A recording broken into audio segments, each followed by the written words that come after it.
a lot, maybe not everything, but a lot about what I need to know as a bettor. How exactly are all these sports books making any money with all this knowledge that I have now? So the way a sportsbook works is they'll take a match and they'll set what they call the opening line. So that'll be initially based on, they have a lot of computers that do a lot of math stuff and they hammer out the numbers and they say this team's supposed to beat this team this often, and they say, okay, here's what the odds are going to be. And so they'll set it up so they've got the starting odds. And now you'll come and you'll place some bets, and I'll come and I'll place some bets. And as bets start coming in, they start to get an idea of whether they were right or if they were wrong with those opening lines that they put out. So what they'll start doing is if they're getting too many bets on one side, they'll start adjusting the odds. And that's why you'll see the odds changing so much over time. Okay, so you got to pay attention to the odds, and those are kind of moving around. But that doesn't exactly explain how they're making any money. Right. So what it's called is the margin, the rake, the vigorish, the over round. All right, pause. What?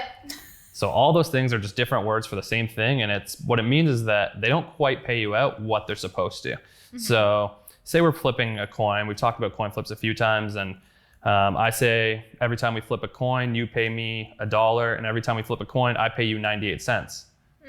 That's how sportsbooks work. Okay. There's fair odds that I owe you money for based on the fair odds, but like I just turn them down a little bit on each side so that no matter who wins, it doesn't matter to me. I'm still going to get my 5%. I'm going to get my 10%. Okay, so sports books, getting a small percentage there. How come when I go look for certain matches, sometimes I can't find them? So it's based on the way they choose matches. So they have integrity that they need to adhere to, sports books do. And so they'll only offer matches where teams are playing for something. So whether that's a prize pool, a fixed amount of money, or the game means something to qualify for the next round of the playoffs or whatever it is. Oftentimes what you'll see is something where one team's already qualified for whatever it's supposed to be, say it's a qualifier, but the other team's still playing for something. That team that's already qualified is going to be messing around a little bit and they're not going to be trying nearly as hard. So a game like that would have pretty low integrity. So that would maybe be a game that a sportsbook wouldn't offer because they don't think it's fair.